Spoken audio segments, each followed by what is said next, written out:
BPL এর performance এবং বাংলাদেশের নেতৃত্ব নিয়ে আলোচনা করতে আমাদের সাথে যুক্ত আছেন সাবেক ক্রিকেটার ইশতিয়াক আহমেদ।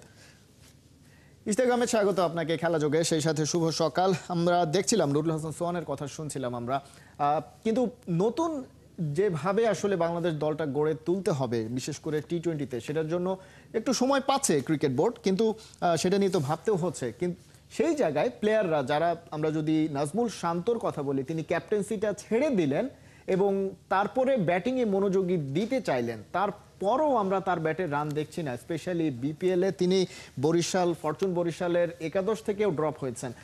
বিষয়টা কি আসলে তাহলে প্রেশার ছিল ক্যাপ্টেন্সি, নাকি অন্য কোনো ঘটনা? ব্যাটে কেন রান নেই শান্তর মতন একজন ব্যাটারের ক্ষেত্রে? ধন্যবাদ খালেদ।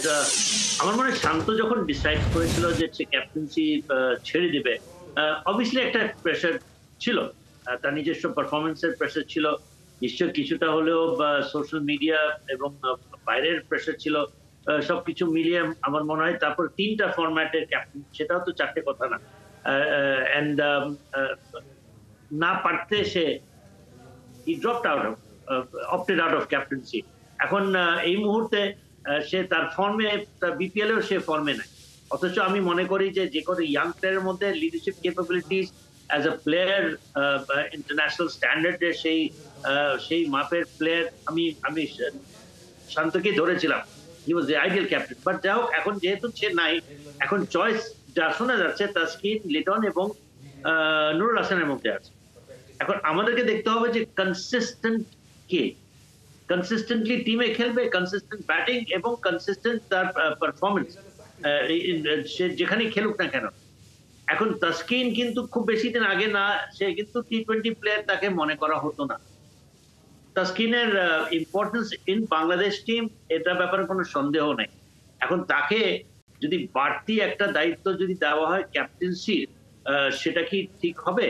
যেখানে সে টি-20-তে এমনিতেই কিন্তু সে ছিল না, তার ফিটনেস দিয়ে একটা সময়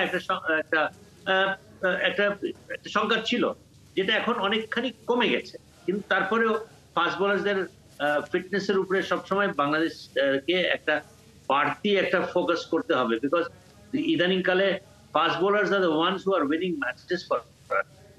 এবং Taskin is leading, he is the captain of the fast bowling দল। আমার মনে হয় এই মুহূর্তে তাসকিনকে বাড়তি ক্যাপ্টেন্সির প্রেশার না দিলেও চলে।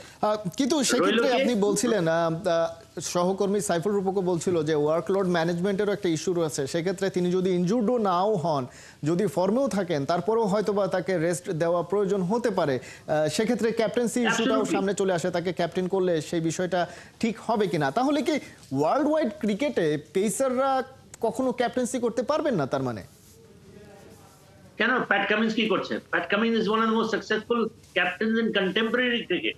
একটা সময় ছিল যখন ফাস্ট বোলারদেরকে মনে করা হতো যে নট, সেটা চেঞ্জ করেছে ইমরান খান, সেটা চেঞ্জ করেছে কপিল দেব, সেটা চেঞ্জ করেছে ইয়ান বোথম। এখন রিসেন্ট টাইমসে দেখা যাচ্ছে Pat Cummins has been revelation, so ওইটা কোনো কথা না। লিডারশিপ কোয়ালিটিস থাকা দিয়ে কথা, ফিট থাকা দিয়ে কথা।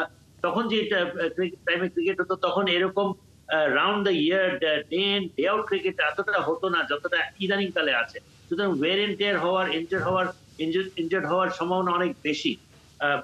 আমি মনে করি, কামিং ব্যাক টু তাসকিন, আমার মনে হয় তাসকিন এমনিতেই টি-20-র জন্য আইডিয়াল তাকে মনে করা হতো না, because of this injury factor.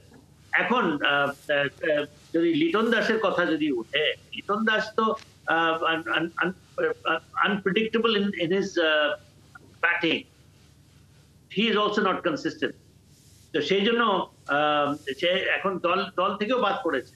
যখন একটা প্লেয়ার দল থেকে বাদ পড়ে, সেই প্লেয়ারটাকে কেন কোন হিসাবে আপনি ক্যাপ্টেন্সি নিয়ে আপনি মাথা ঘামাবেন? সেই সাথে আরো একটা আলোচনা আসছে যে যারা দল থেকে বাদ পড়েছে তাদেরকে নিয়ে তাহলে আমরা মাথা ঘামাচ্ছি না, যার ব্যাটের রান নেই তাদেরকে আমরা ক্যাপ্টেন্সি থেকে সরাচ্ছি এবং ক্ষেত্র বিশেষে হয়তো বা একাদশ থেকে দল থেকেও সরিয়ে দিচ্ছি। কিন্তু তাহলে ক্যাপ্টেন কে হবেন? তখন কি নুরুল হাসান সোহানের মতন একজন অপশন আসবে যে কিনা গত 2 বছরে টি-20 ইন্টারন্যাশনাল খেলেনি, তাকে আমরা ফ্র্যাঞ্চাইজি ক্রিকেটের পারফরমেন্সের উপর ভিত্তি করে দলে নিয়ে আসবো এবং সাথে সাথে তাকে ক্যাপ্টেন্সিও দিয়ে দেব? সেই বিষয়টাও আসলে কতটা চ্যালেঞ্জিং হবে ডিসিশন নেওয়ার ক্ষেত্রে? অনেক চ্যালেঞ্জিং হবে। ক্যাপ্টেন্সি সে করেনি, বাংলাদেশ দলের কিন্তু সে ক্যাপ্টেন ছিল, লেট আস নট ফরগেট। এবং একটাই শুধু আমিনুর হোসেন ক্ষেত্রে একটাই সমস্যা আমি পাচ্ছি, সেটা হলো গিয়ে that he will be leading a side, you already have 5 or 6 captains. এই ধরনের অবস্থাতে সে কতখানি স্বাচ্ছন্দ্য বোধ করবে? আপনি গ্লোবাল টি-20 তে চ্যাম্পিয়ন হলেন, আপনি অন্যান্য লিগে চ্যাম্পিয়ন হলেন, you are a very successful champion in all formats of the game. But when you're captaining a Bangladesh side which already has 5 or 6 captains, সেখানে আপনি কিভাবে নিজেকে মোটিভেট করবেন, কিভাবে আপনি, because captaincy is all about motivating the side. তো সেখানে ওর জন্য চ্যালেঞ্জিং হবে, look as a player, as a fighting player, as an experience guy, আমার মনে হয় যে তার এখানে কোনো কেউ সন্দেহ করছে না বলেই তাকে কিন্তু বিবেচনা করা হচ্ছে, তাকে চিন্তা ভাবনাতে আনা হয়েছে because he is a leader, he is physically tough, he is a proven material. তো সেই জন্য কিন্তু একটা হচ্ছে যে সে গেল কয়েক বছরে খেলেনি, এবং যে পজিশনে সে ব্যাটিং করবে, আপনি দেখেন আপনি কোন পজিশনে তাকে ফিট করবেন, যে পজিশনে সে খেলতে যাবে দেখবেন যে ওখানে অলরেডি পারফর্মিং প্লেয়ার্স আছে। It's a very tricky situation যে ওই জায়গায় কি আপনি রুনসালকে আদৌ কি ফিট করতে পারবেন কিনা।